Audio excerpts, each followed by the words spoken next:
Hello everybody, vanburman here, and welcome to the second part of my Rome 2 podcast.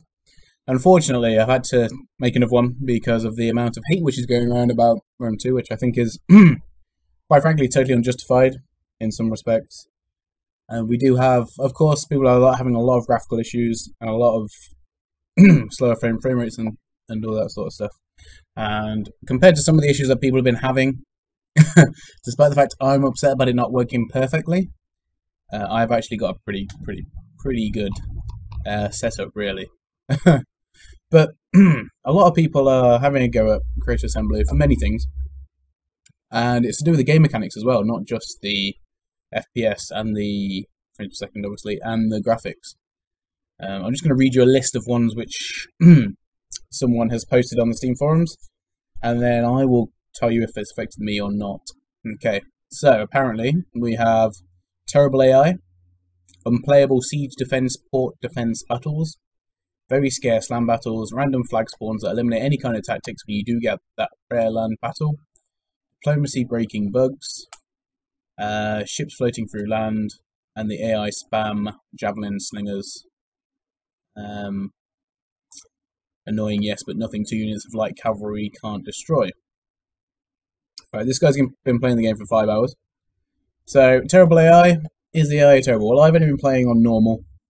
And to be honest, for normal difficulty, I think the AI is pretty much there. I think that obviously there's a problem with those 1 or 2 units attacking my settlement. I think they should more go into a raiding stance, personally, and then make a problem in my territory, so I have to go and exterminate them, effectively. But I don't think the AI is that bad. Some of the custom battles I've done have been a little bit unfair. But the one I did with the Spartans and Rome, the AI was pretty good in that one, so I don't know.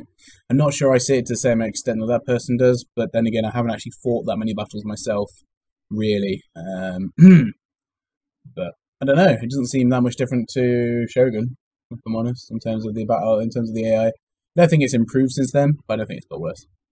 Unplayable siege defense, port defense battles. Well, I mean, I've attacked sieges and ports, and the only thing I would say is that it's just to do with the FPS, really. So it's not really game mechanic, it's more the graphics options that make it a bit more difficult when you have a large-scale battle for me. So yeah, don't know. Very scarce land battles, very being in big. No, I don't. No, I don't see that personally. I think it does depend on how you play the game, but I mean, generally, I have quite a few land battles, especially when I'm going to take a province. And I don't know, it seems fine. The amount of land battles seems about right. They were also, I remember Creative Assembly saying that they wanted to have less siege battles and more land battles, but don't know. I think it's still slightly more siege battles than it is land battles. But that's someone did make a very good, interesting point on the forum as well, saying that it's harder because the AI seems to have as many problems as the player has. And especially when there's lots of little ones, as soon as the player has a good few provinces, then they can pretty much take them out. And I think that does run true. I'm not sure how it runs, obviously, in the harder difficulty settings, but on the one I'm at, normal, obviously, it seems to be that way. I'm not sure if that's a bug, but I remember in Shogun 2, the AI, no matter what difficulty, had a lot more advantages than the players. So, you know, that changes things a little bit in that respect. The next one we've got is random flag spawns that eliminate any kind of tactics when you do get that rare land battle. I'm really against the victory points flag spawns. I'm not against them in siege. I don't know what's happened there. In siege battles, you know, that makes perfect sense to me. Quite frankly, it's just more. And I guess, I mean, if you're doing the I can't remember what it is, fortify stance or defensive stance, and then you obviously have the camp. I think that's fine to have one in there as well. But when you're defending and there's just a random flag on top of a hill, do you really need to defend that hill? You know, is that key to victory? If I lose that, if I go around and lose that hill, does that mean it's game over? I mean, I understand if you're a defending force and the opposition is trying to get past you to get to your city, and you move out, you circle out of the way of them, they can just go straight for it. So that does make some sort of sense. But I'm not sure whether they're... I don't know, I just don't like it. I don't like the whole idea of capturing points on a battle map. Obviously, I can understand the siege bit. That does make sense to me. Capturing towers, capturing gates, that's fine. But you're going too much down the King Arthur road. Anyone who's played that game will know it's a pain in the arse to play, because it's not really about fighting and winning the battle. It's about getting the points as well so that you can win the battle, and it's messed up, really. It doesn't work. It's not a good mechanic in the game. Next we have ships floating through land. I've never had any ships floating through the land, so I can't say anything about that at all. Not really noticed any problems with ships. I don't think the combined battles are really that effective, as a general rule. I don't think they're bad, but they're not massively brilliant either, really. I think maybe nearer the end game it will get a bit more, or medium end game. You know, when I'm, for example, trying to take a big city on the coast, Constantinople. You know, trying to take them. You know, that might work, but I don't know. And then what do we have? AI seems to spam javelin slingers. Have I noticed that? As far as I'm aware, especially in the armies that I've faced, they've been quite balanced. And I understand what you're saying. Yeah, they do go a tiny bit heavy on slingers, but it's nothing.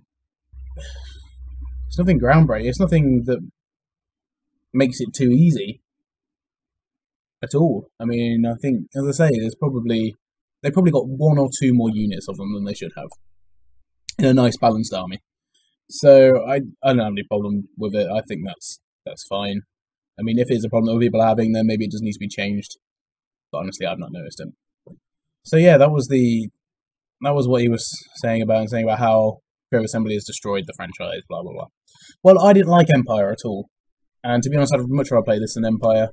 But having said that, I'd probably much rather record Shogun 2 than this at the minute. I mean, this has a lot of advantages in the fact that it has, you know, different troop types and stuff. Oh wait, I didn't mention about the diplomacy, did I? Diplomacy doesn't seem to work at the minute. It doesn't make any sense. I mean, it's like, if you're friendly with a faction, why will they not just accept a trade offer? And it seems to be very difficult to get into military alliances with people, especially when they're very friendly. So yeah, I think diplomacy needs tweaking. I'm not sure it's broken. It's just not very good. Or maybe it's because there's some other dynamics that I don't realise that are playing in the to do with the diplomacy settings. But it's just me, personally. So yeah, people have been, I don't know, it's a bit harsh on Creative Assembly. They probably have released it too early, quite frankly. I think if this was like the beta, early access beta or something like that to the game, and it was in this state, I don't think people would complain at all. You know, I think if there was another month until it was released and it came out today in beta and everything, well, they work out the kinks and that would be fine. But they really did need to spend some more time on it and get it working properly, not just on their test rig, which I'm sure it worked very well on there. But yeah, it's not been brilliant for everyone. Although I have to say I'm not too upset with how mine is playing now, just because of, you know, how other people have been finding it. The one bit of good news that I've had is I played a sort of like two medium armies against each other on extreme settings, and it wasn't even that much worse than the games I've been playing on medium. So, I mean, I'm not sure where my computer's at with it, really. It's probably at the high, / ultra high, you know, mix between the two settings when we actually do get the optimized version, or whatever it is that's wrong with it. Personally, I think DirectX has got a lot to do with it. I don't really know. But anyway, if you have been playing the game, please do leave some comments down below. If you think I'm wrong, then just tell me I'm wrong. And tell me there is all these problems, then I've just, you know, had my Total War blinkers on, maybe. But so far I've been enjoying it, don't get me wrong. I just want to see it fixed quickly. It's not going to be fixed this Friday. I've downloaded the beta update for the patch. It's made very little difference. The game is almost exactly the same when I'm recording, when I'm not recording. There's probably about 3 or 4 FPS difference, which is even less than what I would normally expect. I normally get a climb of about 10 FPS when I'm recording and not recording. So, yeah, there's definitely something going on with it.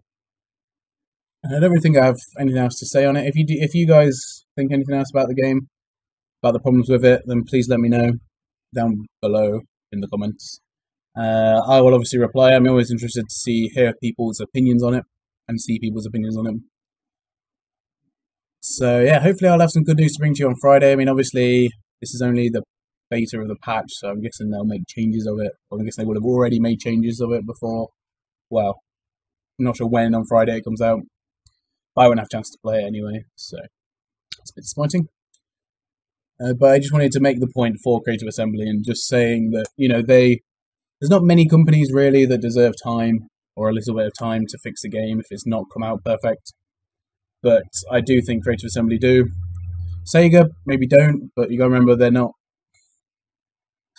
Sega just have the whip. Creative Assembly make the game. So, you know, we don't know any of the internal politics. We don't know that whether Creative Assembly wanted to release it later or anything like that. It's always more than possible, of course. So I'm just saying, bear with it for a bit. And if you are thinking about buying the game, if I'm going to be totally honest now, I would say wait a month. I mean, unless you're absolutely dying to get in and obviously you're aware of the bugs and the glitches and the graphical problems, then that's fine. Get into it straight away, but you've got to be aware of it before you do. As I say, I would recommend holding off for a bit and then buying it once it's been fixed. But obviously, I'm a YouTuber, so I'm making videos. So the best time, or the optimum time for me to make videos is as soon as it comes out. But I have been enjoying it, don't get me wrong. It's just the waiting between turns absolutely killing me. Because I feel like it's so boring. It must be so boring for the people watching. And this is going to start getting boring if I don't end it soon. So thank you very much for watching, everybody. And I will see you on the next So War video. Bye, guys.